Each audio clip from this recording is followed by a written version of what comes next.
I'm sorry guys, unfortunately this jacket isn't made of leather, but the good news is it's a more affordable option, just like this graphics card that we're going to be reviewing here today, the RTX 4060 Ti, which is the 8GB model starting at $399 US. Now, Nvidia have thrown in a bit of a curveball with this launch, and they're giving users the option to pay another $100 for a 16GB model if they want more VRAM. So there is a 16GB model coming in from $499. And so the Founders Edition only comes in the 8GB model. That's what we're going to be reviewing. So let's get into these 1080p benchmarks where we're going to be comparing it against the RTX 3060 Ti 8GB and also the RX 6700 XT. And I've also decided to throw in the RTX 3060 as well as the RTX 2060 Super. And what you're seeing with these benchmarks as we go through the numbers here at 1080p, we're going to see some games will give a bigger advantage for the 4060 Ti over the 3060 Ti, but all in all, it's not a massive gain, as the 3060 Ti, for example, was over the RTX 2060 Super. Now, with the RTX 2060 Super, that was essentially Nvidia's 2060 Ti of the RTX 2000 series cards, where they had the RTX 2060 6GB, and then later on in the cycle, they launched the 2060 Super 8GB. So we can kind of think of that as the RTX 2060 Ti, and in this case, the difference between the 3060 Ti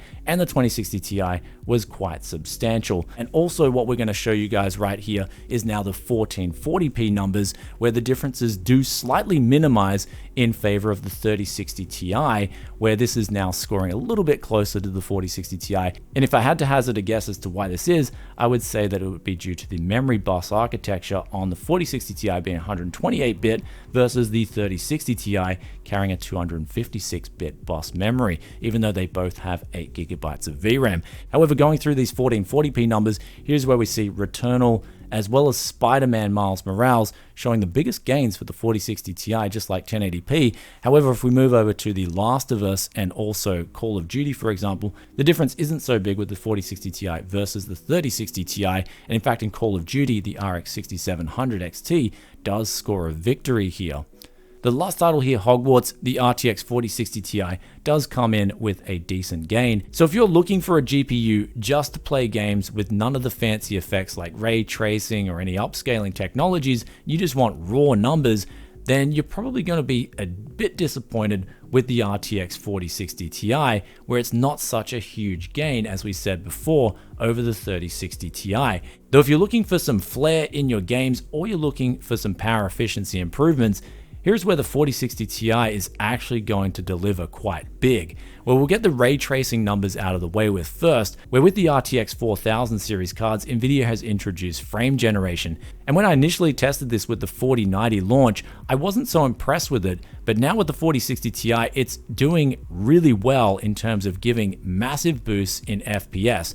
The best case for this would be Returnal, where we've got ray tracing on and DLSS 2 and 3, but also I'll show you guys not just the benchmark charts, but the benchmark itself, where it's showing you in real time the average FPS that the GPU is producing, but then it's also showing the displayed frames and what frame generation is doing for your monitor and higher refresh rates. And here's where you can see a massive FPS boost in real time. So if you're looking to turn on fancy effects and you still want high FPS and a smooth experience, this is going to do that in titles, but it will come at the effect of a latency penalty. So it's more for those games where they're single player, you just want to enjoy them and not care so much about the competitive nature. Now, that being said, still having ray tracing on alone, if we go over to Hogwarts at 1080p, this is showing some really playable frame rates at 1080p, and again, you can turn on DLSS 3 in this title. And then we move over to Spiderman Miles Morales at 1440p ray traced, and this can still give out a smooth experience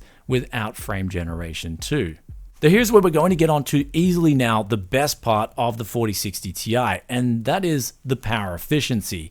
These numbers blew me away because out of the box, it was giving such low power draw that if you're not into tuning your PC, you just want to buy something, put it in a gaming PC and get really good power efficiency, then the 4060 Ti is going to deliver, where I saw around 115 watts direct power draw, and then from the wall, the numbers were the lowest here of all the cards we tested here.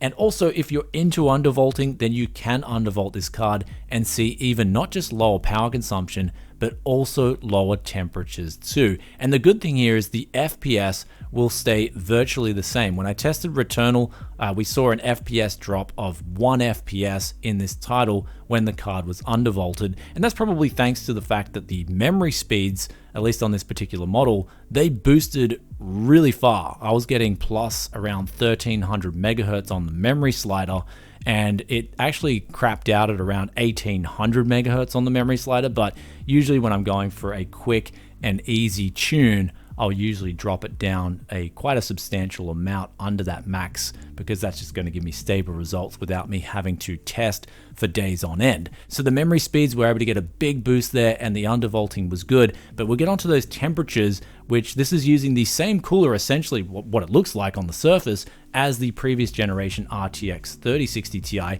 But this is where the kicker comes in and shows that with that lower power draw, the temperatures are going to be extremely low, with the fan profile automatically out of the box with no tuning at all, going to 30% and just being whisper quiet. And also, if your eyes look towards that undervolted figure, then it's going to be even lower temperatures. And this is a really good thing for longevity in terms of keeping your card in business for the next few years. They're going over the final physical features of this card. It's more silver in tone than the RTX 4070. At the back, you get one HDMI 2.1 out, as well as 3 DisplayPort 1.4s.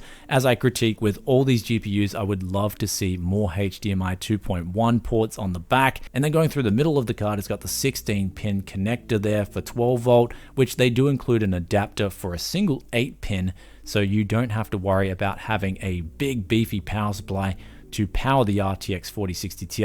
And also, if you're noticing with the color scheme of the 4060 Ti, it is more silver in tone as opposed to the RTX 4070, which has a gunmetal gray look. But with all that aside, it's now time to get on to the most important part of today's video. That is the conclusion, the recommendation. You guys want to know, do I go out, drop everything I've got? Do I drop the burrito or the slice of pizza, immediately stop working on the car, and go out and rush out and buy a 4060 Ti? And I think the answer there is, well, if you've got a 3060 Ti already, there's really not much of a need for the 4060 Ti. It's not going to be such a big difference. But if you're looking, say, and you've got a 2060 or a 2060 Super, or say a GTX 1070, and you're looking for an upgrade, then it's going to be a decent choice. I think a lot of people wanted to see more raw rasterization performance increases with a generation over generation increase, especially when we look at 60 Ti versus 60 Ti. Now here's where my thoughts are somewhere in the middle, more actually in favor this time around for the 4060 Ti, at least over the 4070. I thought the 4070 was decent value in that it was the best option out there if you want to go buy new and an NVIDIA graphics card. This time around, the same can be said with the 4060 Ti. It's $399. It's going to be faster than the $399 3060 Ti. It's also going to do a lot of more other things better. But when we go into economics, or aka Tech Yes City, Tech Yesonomics, we can see that right now, a lot of people out there, and I would say, dare I'd say, a lot of NVIDIA's loyal customers, loyal gamers, are having to take a haircut on their luxury and optional purchases. And that's really when it comes down to it, what a GPU is. It's an optional purchase, a luxury that you can afford. And this is where with those inflation numbers, they come out month after month, and they're much higher than those 2 to 3% targets that the central banks give out. And every month that this goes on and wages don't increase to accommodate for those inflation price rises is another month where people can afford less to spend on things like graphics cards. So although this card is actually a notch above the 4070, it's good value, I feel like the market demands that absolutely exceptional over-the-top value. So I was thinking, imagine if this card came in at $349, and even though it's just a $50 difference, I think that that would have made shockwaves with the 4060 Ti. I think that is how critical even just $50 is, because right now a lot of people are hurting with their savings and they're hurting for money to try and come up with the extra to get a 4060 Ti, for instance. And so if we saw this card at $349, I would actually start doing jumping jacks. Though it's $399, it's actually, believe it or not, good value. And this is where I'm going to pull in a story, because I know there's going to be people there who are going to say, like, Brian, what? You're just saying the 4060 Ti is good value? And this is because when you look at inflation, right? Actually, one of my parents' friends, they bought a house. I'm going to give you guys just a bit of an off-topic talk here about inflation and what's really going on. They bought a house in 1999 in Australia, and it was $298,000. Now, they were talking to my parents, and my parents call me because we talk all the time, and they were telling me like such and such got offered $1.6 million for their home. And that's in 2023. Now, I was interested in that. I was like, okay, there's this housing crisis in Australia right now, and there's all this numbers, all these inflation numbers that are being thrown out there. But then when I went and checked on the Reserve Bank of Australia's website, I just typed in $298,000, and what was that in 1999, and what would that be worth today, in today's dollars, in 2022 at least? And they spat out a figure of $550,000 roughly. And I almost fell off my chair. I just laughed hysterically because there is no way that $298,000 is worth so little in 2022 from the numbers they gave out. However, then I did another calculation, and here's where I looked at the M2 money supply in Australia from 1999 to 2022. And that number, that $298,000, when we multiplied it by the M2 money effect, ended up coming in around $1.7 million, much closer to that offer they got on their home of $1.6 million. And so now you may be stopping me and going, Brian, what was the point of that conversation we just had? And the point is, the inflation numbers, I feel, are much higher, and they're affecting companies like Intel, AMD, and Nvidia much more than those percentage numbers that we see from governments and central banks. And believe me, I would love to be that guy bashing on the $399 price point, bashing on Nvidia, because it gets you more views on YouTube. If you, nowadays, with the misery index on the rise, bashing on everything and saying everything's crap, it's terrible value, it gets views and it gets clicks. But one thing about Tech Yes City is I always give you guys my thoughts and my opinions. I don't care about the consensus. I mean, look at me. I'm a guy that pulls out an ultrasonic cleaner and chucks dirty used parts in there because I don't care what the market or what people think of me. I care about the result. And so there it is with the RTX 4060 Ti 399. The last thing we'll go over is, of course, the VRAM. Well, actually, there's a couple more points.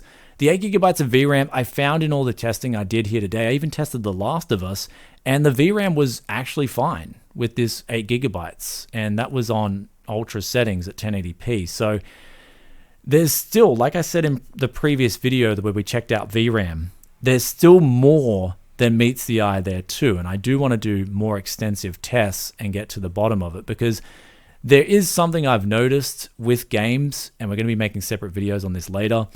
But the 8 gigabytes of VRAM of this card is fine. It's acceptable. Sure, I'd like to see more VRAM on there. I'd like to see actually 12 gigabytes. Now, one thing I did notice, for instance, in Returnal, that's giving you a raw figure on how much VRAM is actually being utilized in the game in real time.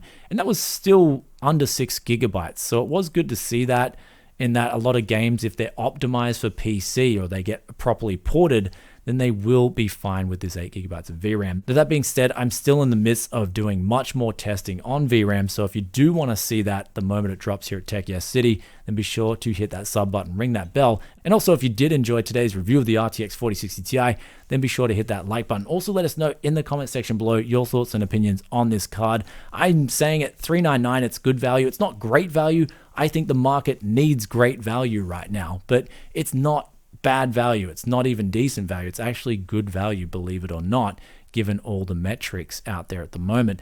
However, also, one really good thing about all this is $399 for this card. We've got $299 for the upcoming 4060. These cards are going to be putting pressure on the cards that already exist in the market, whether they're new or used. So the lower we get in these price points, especially the 4060 at $299, the better it's going to be for PC gamers. Anyhow, guys, I'll catch you in another tech video very soon. Thanks for watching. See you next time. Peace out for now. Bye.